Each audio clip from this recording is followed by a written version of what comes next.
What's the proper pronunciation? Nosferatu? I've been saying Nosferatu. Nosferatu? Or, I mean, Nosferatu. Nosferatu? In Italian now? I have no idea. Yeah. Wow. Yeah. What period did you go to, Jim? I went to the Kevin Costner Robin Hood School of Accents. Wow. However you say it, Nosferatu has a lot of people buzzing.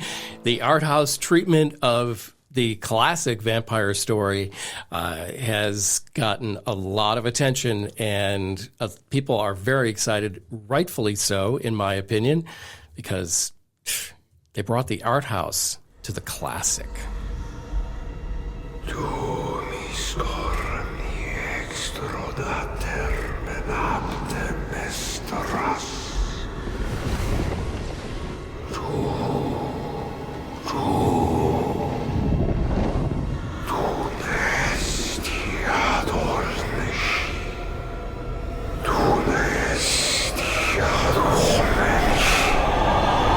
And we'll also be asking the big question. Gover. The big question this week is, what IP that's tired has actually produced a project that you've enjoyed, that's actually surprised you, kind of came out of nowhere, and you're like, oh, all right, I see you, Terminator Genesis, or whatever it may be. Right. What IP that's tired has actually produced a project that you've actually enjoyed? Let's get initial takes on Nosferatu, and let's go to Justin Bradford. So I'm not traditionally a horror fan. This is a different type of horror. This is a tribute to classic horror, and I loved it. I loved this film so much that it was in my top 10 from 2024. It was the art house treatment. It was dark. It was creepy. It was seductive. The way I mean, people hear me say seductive, but it's seductive. Seductive is a huge element of this movie. Huge element of this. It drives the entire picture, yes, you could say. Like you're just like, ooh. Like the kind of the I don't know, like it's a creepy seduction, right? Like you're just should I feel some way about this? I mean, but should I? But given the prosthetic that was gifted, somebody felt something a certain way. But Lily Rose Depp did.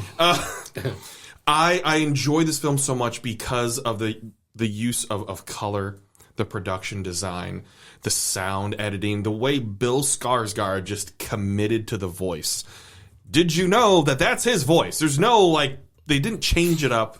Right. There's no, like, editing that happened to his voice. He found the voice. He found Orlok's voice within himself, with the breathing and everything. The commitment of the actors in their roles. I truly appreciate this as a period piece, but we go back, we talk about tired IP, right? How many times has a vampire film been done? Oh, a bazillion times. So Renfield. We actually really liked it. Sure. I mean, Nicholas Hoult again. Right. But I mean, yeah, and you have the entire, like, you have the Twilight franchise, and you have, like, and then vampires became glorified and right. handsome. Vampires. This sexy. obviously Count Orlok. He is not a handsome fella, but he's seductive. Yeah, in some form or fashion, right? And to somebody. And for the first time, I understood why vampires were seductive. I didn't feel that with any other vampire movie until this one. It was just, it kept drawing me in. I'm watching this, and again, as someone who doesn't necessarily care for horror, and that's just personal preference, I don't hate it. I just don't care for it as much. It's not my thing. I can appreciate classic horror and thrillers. This is a classic horror film where there's some jump scares, but it's the creepiness factor, which is what good horror does well, is it keeps you not knowing what's going to happen next. Even if you do in a story, you are just unsure and you're on edge, and it's that creep factor. This accomplishes it so much. And my big thing, like looking at audience scores, right? So many people just did not get this movie. And I hate that for this film, that I see so many people posting the audience reactions and talking about how people are just talking through the movie or making fun. It's like, this is one of those things that you should be going into this film to appreciate a classic horror film, to get into the zone for that film. If you cannot go into a movie theater to go and appreciate whether it's a comedy or whatnot and appropriately react, get the hell out of the movie theater.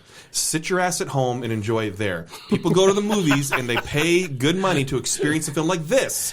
is a wonderful experience in a theater. Shut up. With people that want to enjoy classic horror, because you feel it in the air when the right people are in the room, right? Yeah. You truly do. Whether any kind of movie, a comedy, you feel when the comedy's hitting, you feel it in the room. When an action movie's hitting, you feel it in the room. When a horror movie's hitting, right, you feel it in the room. Don't ruin experiences for other people. I feel like this movie's getting made fun of too much. It's fine to meme. Memes are great, right? Right. But in terms of the people that went to experience this, they didn't go to experience it for the right reasons, and I hate that for the film because I've appreciated the film so much. You know what this is?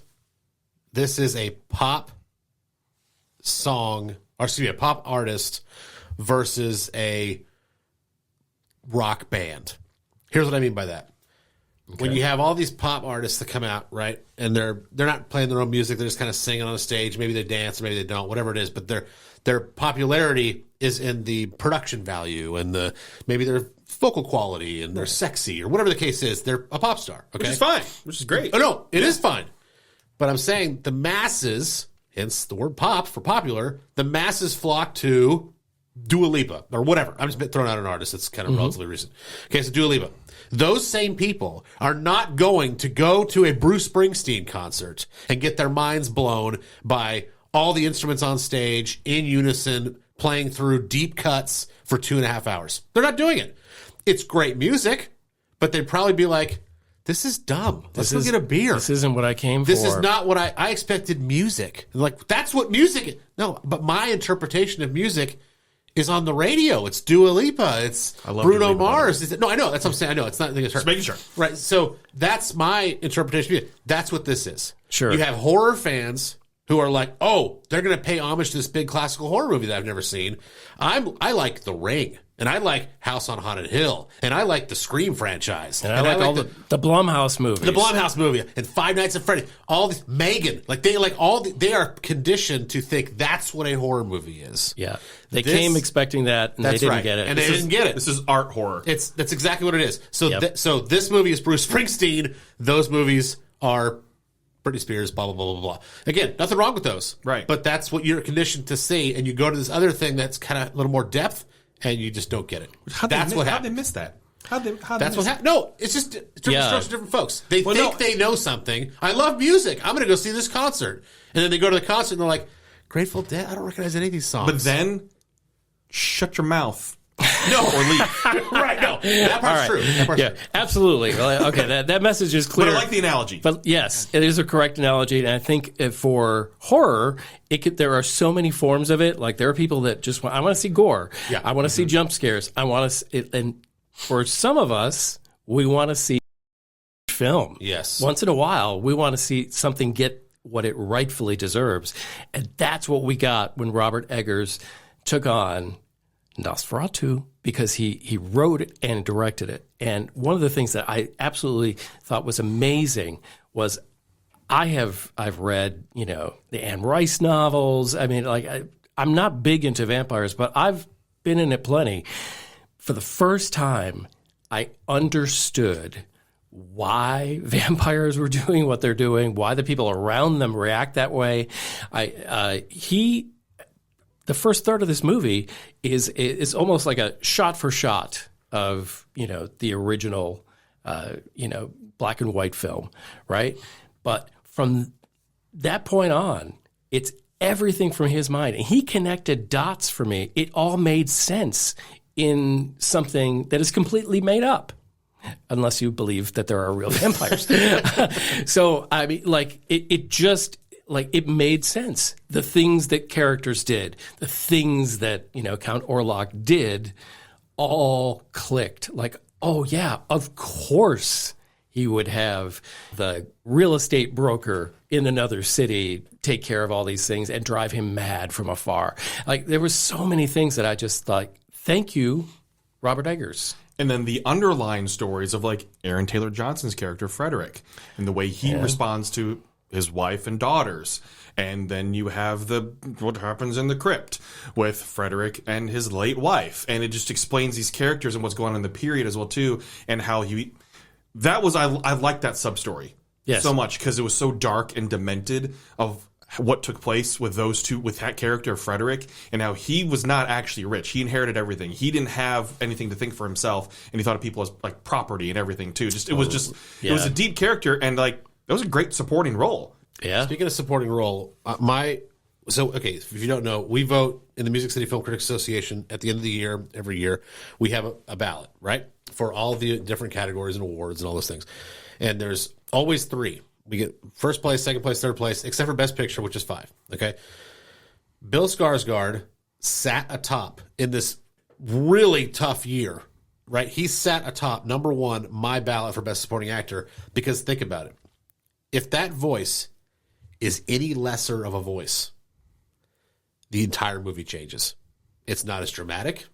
It's not as doesn't pay as much homage to the original. Doesn't have any weight. Doesn't have any weight. It's not as scary. It's not as creepy. It's not as menacing. There's no drum. Like, and I don't even mean there's a bad voice. Like I'm voicing it. I don't mean that. I mean like just another talented voice actor. If it's not done like that, with that kind of grit, if you will, is so important to the entire film. But he's a supporting character. He was not a lead character, right? So for me, he was number 1 on my ballot. I'm going to go. I gave this one an 8.0. Nosferatu is not for me. It's not my genre. It's not. I don't like to sit there for 2.5 hours or 3 hours, or whatever it was, and watch a movie like this. Not my thing. You don't want to feel those feels. No, but man, was it gorgeous. And it was so well done. The quality dripped off the screen. That's how good of a movie it is. It's just not for me. Just like the blood out of Orlok's butt that they had to plug. Yes. And 8.0, I guess. I don't know a transition for that. So 8.0 for me. You're right. Everything about this movie exuded. Oh, 8 looks like a butt. There we go. There's the transition. Sorry. Yeah. Sorry. Yeah. Okay. Sorry, Jim. But had to clean that up. So this movie was beautiful. I love what Robert Eggers does with natural light, like fire burning in a dungeon. It's beautiful. Lily Rose Depp really impressed me. Every single actor in this movie, maybe with the exception of Nicholas Hoult, right? Because he's kind of got to play it straight. Every other actor almost goes unhinged in the best possible way. Lily Rose Depp had to play like 5 roles in this movie. The one that's like enraptured, the one that's like in dream state, the one who's completely normal, the one who's worried about her marriage, who doesn't want her new husband to go away. She was fantastic. Willem Dafoe, he went all in on this movie. He Dafoe'd it. And I was here for it. Nobody half-assed this movie. So I'm giving it a 9. I absolutely loved it. If all classic horror stuff could be done this way, I'd go to every one of them. When, for me, I see a film, and I was looking forward to it because I'd seen good reviews from our fellow association members, but especially when it's not a genre that I typically care for. Yep. When a movie can fully surprise me and I just can't stop thinking about it. That's when I know it's really good. Like Gover. It's not necessarily made for me, but we can appreciate good art. Right? We know when something's good. Right. When you see it, it's good, and it needs appreciation for it. And I couldn't stop thinking about it. I'm going, well, maybe I can appreciate so many parts of the horror genre. And it's not the thrillers that have gore everywhere. I don't like those. Right. But when horror's done right, it's accomplishing so many goals of that creepiness factor, the sitting on your edge, not knowing what to expect, having actors fully commit to it.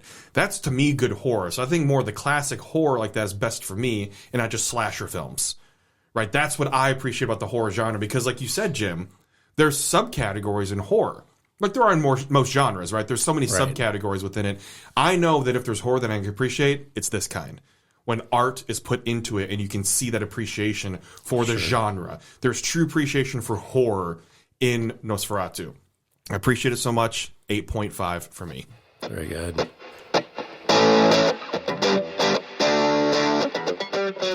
Now it's time for the big question, where we want to know what you think, but we'll tell you ours first and just kick things off.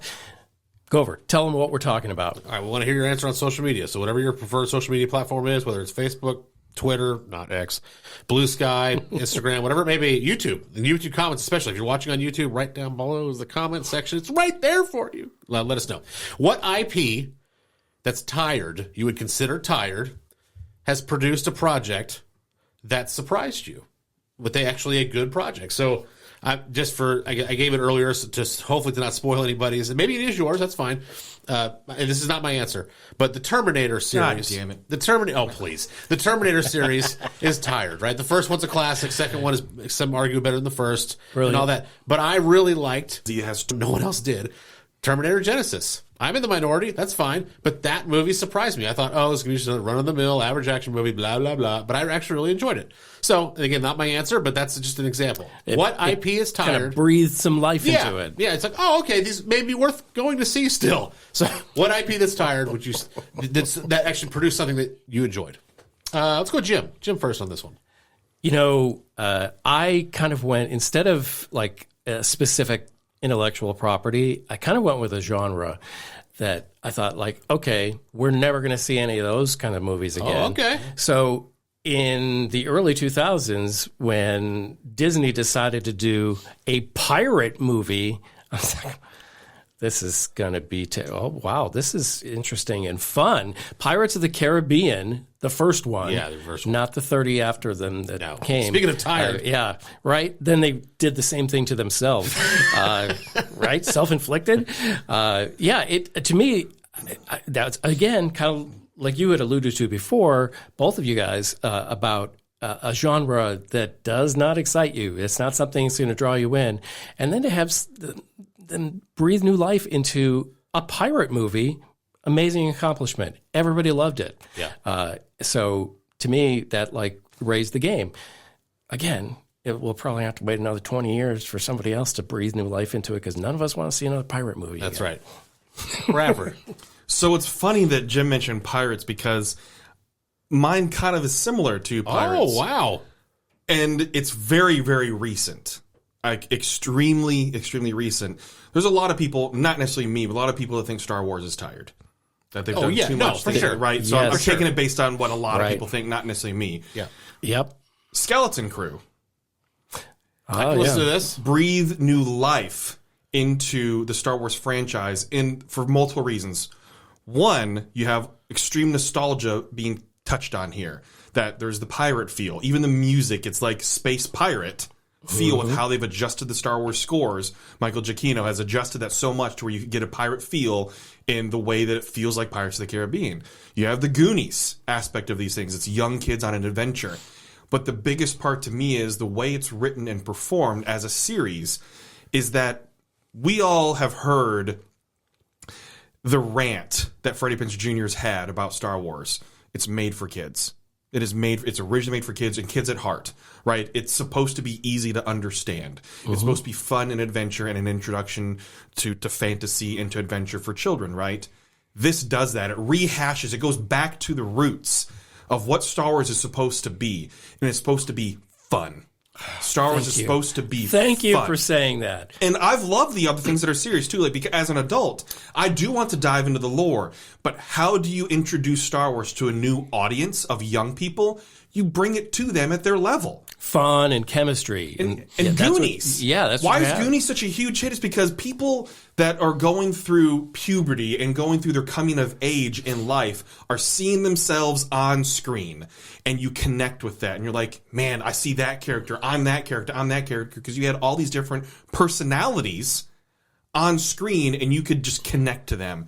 Skeleton Crew has done that. And you're going to see a boost, hopefully, of young people that are truly into Star Wars again, and they see this and recognize it, that you can have fun Star Wars while still exploring the lore in deeper projects, but you have to have programming that's something the whole family can watch and enjoy, that is safe, that still has the spirit of Star Wars in it. That's what Skeleton Crew did for me, that as an adult, I seriously enjoyed it. And I've seen so many other full-fledged adults without children enjoy, because it goes back to that whole feel of nostalgia, but the nostalgia of Star Wars is meant for children. It gives me that feeling. adventurous. Yeah. And they just grasped that so much. I think they did a wonderful job with that series. And I hope so many more kids are fans of Star Wars now and we continue to see that grow. It's a great answer. Thank you. All right. The guy who came up with the question, Gover.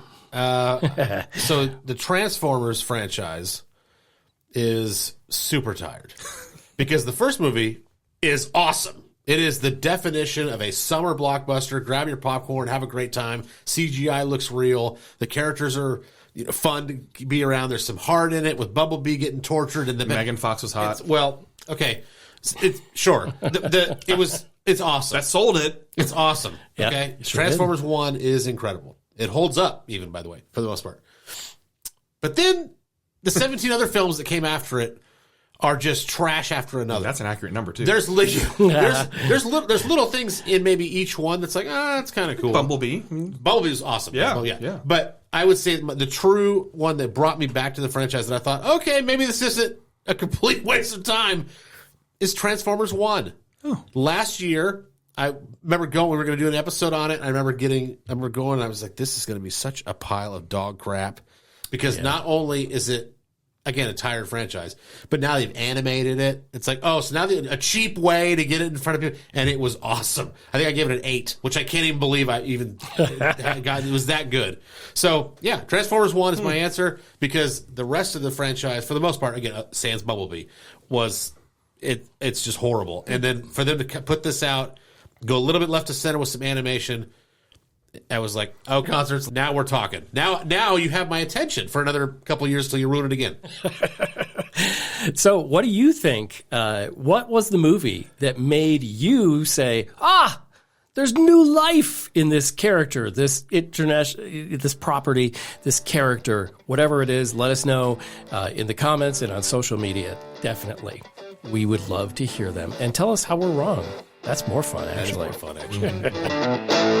Thank you for listening to the Untitled Film Project Podcast. To support the show, please rate, review, follow, and subscribe. Original music by Jeremy Schwartz. Special thanks to the Music City Film Critics Association. Editing and post-production by Jeremy K. Gover. Voiceover by Chad Bennett.